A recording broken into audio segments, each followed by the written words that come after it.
Hi again. I hope you are doing great. And the last video helped you in the revision of Income Tax Act 1961. This is the third part of Income Tax Act 1961. So, without wasting any time, let's get started.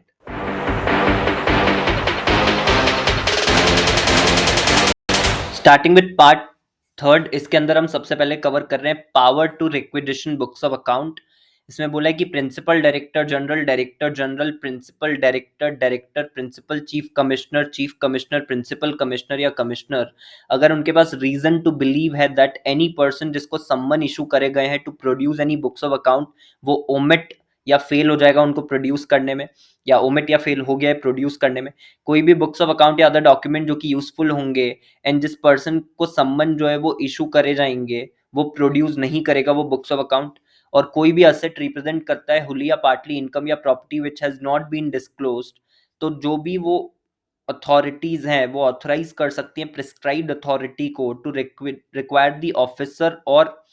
authority to deliver such books of account, other document or assets to the requisitioning officer।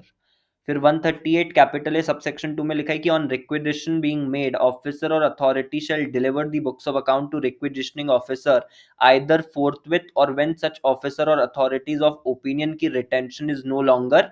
Necessary. तो जैसे ही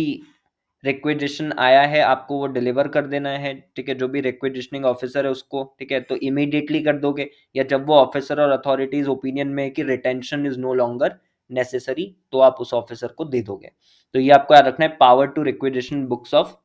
account के अंदर। इसके बाद में दिया है power to call for information. इसमें बोला है 133 के according assessing officer, deputy commissioner appeals, joint commissioner और कमिश्नर अपील जो है वो क्या कर सकते हैं, वो किसी भी फर्म को बोल सकते हैं to furnish a return of the names and addresses of the partners of the firm और उनके रिस्पेक्टिव शेयर्स। एचयूएफ को बोल सकते हैं कि फर्निश करे return of the names and addresses of the manager and the members of the family. किसी भी पर्सन को बोल सकते हैं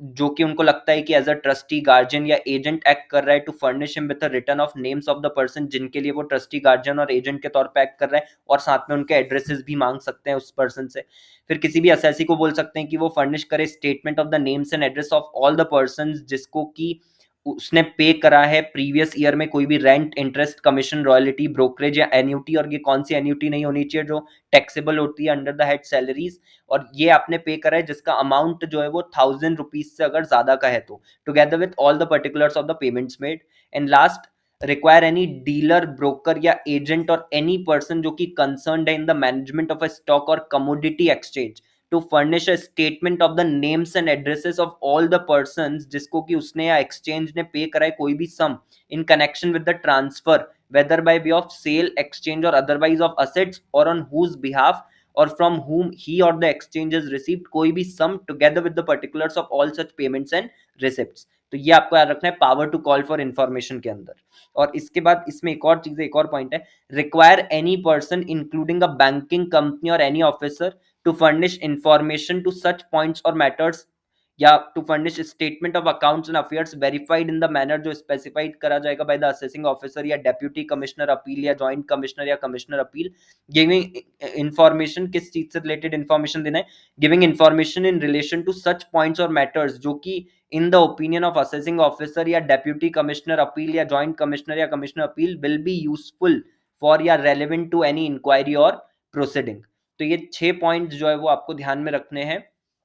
power to call for information के अंदर। इसके बाद में दिया है फेसलेस कलेक्शन ऑफ इंफॉर्मेशन। इसमें बस ये बोला है कि सेंट्रल गवर्नमेंट जो है वो स्कीम बना सकती है for calling the information under 133 या calling certain information under 133 capital B, और calling for information by prescribed income tax authority, या to exercise power to inspect register of companies under section 134। किस तरीके से कि एलिमिनेट हो जाए interface between the income tax authority and the assessee और any other person to the extent technologically feasible, यानी जिस हद तक पॉसिबल है उस हद तक जो भी आपस का इंटरफेस है वो कहीं ना कहीं एलिमिनेट हो जाए। उसके बाद optimum utilisation of the resources through economies of scale and functional specialisation and introducing a team-based exercise of power including to call for or collect or process or utilize the information with dynamic jurisdiction। तो faceless collection of information के लिए central government जो है वो scheme बना सकती है। ये पॉइंट है नॉट दैट इंपॉर्टेंट एग्जाम के पॉइंट ऑफ व्यू से, बट स्टिल अगर आ जाता है लिखने के लिए तो आपको ये 3 पॉइंट्स जो है वो ध्यान में रखने हैं। इसके बाद इसमें दिया है power to collect certain information, section 133 B subsection 1, इसमें बोला इनकम टैक्स अथॉरिटी जो है वो for the purpose of collecting any information which may be useful और relevant for the purpose of this act enter कर सकती है किसी भी बिल्डिंग या प्लेस पर within the limits of the area assign to such authority और any building और place occupied by any person जिसके रिस्पेक्ट में उसके पास जुरिस्डिक्शन है, जहां पे business profession is carried on, whether such place be the principal place or not of such business or profession, and किसी भी proprietor employee या किसी भी दूसरे person को जो कि उस टाइम पर अटेंड कर रहा है किसी भी मैनर में या हेल्प कर रहा है in carrying on of such business और प्रोफेशन, उसको बोल सकते हैं कि नेसेसरी इंफॉर्मेशन फर्निश करो। उसके बाद 133 कैपिटल बी सबसेक्शन 2 में लिखा है कि इनकम टैक्स अथॉरिटी एंटर कर सकती है किसी भी प्लेस ऑफ बिजनेस या प्रोफेशन पे only during the hours at which such place is open for the conduct of business और प्रोफेशन। ये आपको याद रखना है power to collect certain information में सेक्शन 133 कैपिटल बी। इसके बाद इसमें दिया है power to call for information by prescribed income tax authority, इसमें लिखा है कि प्रिस्क्राइब्ड इनकम टैक्स अथॉरिटी जो है वो purpose of verification of information के लिए नोटिस इशू कर सकती है पर्सन को और उसको बोल सकती है कि नोटिस के अंदर जो भी डेट लिखी है ऑन और बिफोर दैट डेट वो फर्निश करे इंफॉर्मेशन और डॉक्यूमेंट जो कि वेरीफाइड हो इन द मैनर स्पेसिफाइड और यूजफुल हो सकते हैं किसी भी इंक्वायरी या प्रोसीडिंग के लिए अंडर द एक्ट। अगर कोई भी इंफॉर्मेशन या डॉक्यूमेंट रिसीव होता है in response to a notice जो उन्होंने इशू करा है तो इनकम टैक्स अथॉरिटी उस इंफॉर्मेशन या डॉक्यूमेंट को प्रोसेस कर सकती है और यूटिलाइज कर सकती है। और इसमें लिखा है कि बोर्ड जो है वो स्कीम बना सकता है सेंट्रलाइज्ड इशुएंस ऑफ नोटिस के लिए। ये आपको याद रखना है power to call for information by prescribed income tax authority. इसके बाद इसमें दिया power to inspect register of companies, इसमें लिखा है कि assessing officer, deputy commissioner appeal, joint commissioner और कमिश्नर अपील और एनी पर्सन जो सबऑर्डिनेट है उनके जिसको कि ऑथराइज करा जाए राइटिंग में, ठीक है, बाय द असेसिंग ऑफिसर या deputy commissioner appeal, joint commissioner या कमिश्नर अपील इंस्पेक्ट कर सकते हैं और नेसेसरी कॉपीज वगैरह ले सकते हैं of any register of the members, debenture holders और मॉर्टगेजेस ऑफ एनी कंपनी और of any entry in such register. तो मतलब जो भी रजिस्टर ऑफ कंपनीज है उसका भी इंस्पेक्शन हो सकता है, ये आपको इसके अंदर ध्यान रखना। इसके बाद दिया है पावर टू मेक इंक्वायरी, इसमें लिखा है कि जो भी अथॉरिटीज प्रिस्क्राइब्ड है वो कॉम्पिटेंट होगी to make any inquiry under this act और इस पर्पस के लिए उनके पास सारी पावर्स होंगी जो एक असेसिंग ऑफिसर के पास होती है एक्ट के अंदर in relation to the making of inquiries. तो ये आपको पावर टू मेक इंक्वायरी के अंदर ध्यान में रखना। इसके बाद इसमें दिया है disclosure of information respecting assessees, ठीक है, इसमें ये बोला है कि बोर्ड या any other income tax authority जो है जिसको स्पेसिफाई करा जाएगा बाय जनरल या स्पेशल ऑर्डर वो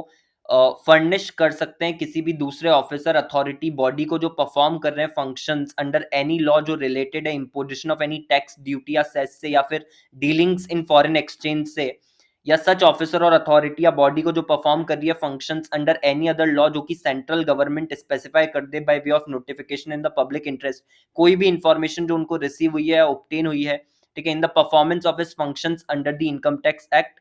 as may in the opinion of board or other income tax authority necessary for the purpose of enabling that officer or authority or body to perform his or its function under that law। तो मतलब उस law में जो भी officers वगैरह हैं उनको भी मदद हो जाएगी उनके फंक्शन डिस्चार्ज करने में उस इंफॉर्मेशन से जो इनकम टैक्स एक्ट में मिली है, तो वो शेयरिंग ऑफ इंफॉर्मेशन जो है वो करना है, ये इसके अंदर लिखा है। उसके बाद में इसमें लिखा है 138(1)(b) में where a person makes an application to principal chief commissioner और चीफ कमिश्नर या प्रिंसिपल कमिश्नर और commissioner in the prescribed form for any information relating to any assessee, तो जो भी वो अथॉरिटीज हैं वो क्या कर सकती हैं, वो इंफॉर्मेशन शेयर कर सकती हैं अगर पब्लिक इंटरेस्ट में वो सेटिस्फाई हो जाते हैं कि ऐसा करना मतलब पब्लिक इंटरेस्ट में होगा तो वो शेयर कर सकते हैं। लेकिन इसमें एक इंपॉर्टेंट चीज ये है कि जो भी उनका डिसीजन होगा इस बिहाफ में कि शेयर करना है या नहीं करना है उस पर्सन के साथ में जिसने किसी भी असेसी की इंफॉर्मेशन मांगी है, वो डिसीजन फाइनल होगा और उसको किसी भी कोर्ट ऑफ लॉ में आप क्वेश्चन नहीं कर सकते हैं, उसके अगेंस्ट आप अपील वगैरह कुछ नहीं कर सकते हो। तो ये केस स्टडी के पॉइंट ऑफ व्यू से बहुत ज्यादा इंपॉर्टेंट है कि क्या अथॉरिटीज किसी भी पर्सन के साथ किसी भी असेसी का डेटा शेयर कर सकते हैं, क्या इंफॉर्मेशन शेयर कर सकते हैं क्या? द आंसर इज यस, कर सकते हैं अगर पब्लिक इंटरेस्ट में करना जरूरी हुआ तो। और अगर वो कर देते हैं तो उनका जो भी डिसीजन है उसको आप किसी भी कोर्ट ऑफ लॉ में जो है क्वेश्चन नहीं कर सकते, उसके खिलाफ आप अपील नहीं कर सकते हो। फिर इसके बाद एक पॉइंट इसमें दिया है कि सेंट्रल गवर्नमेंट जो है वो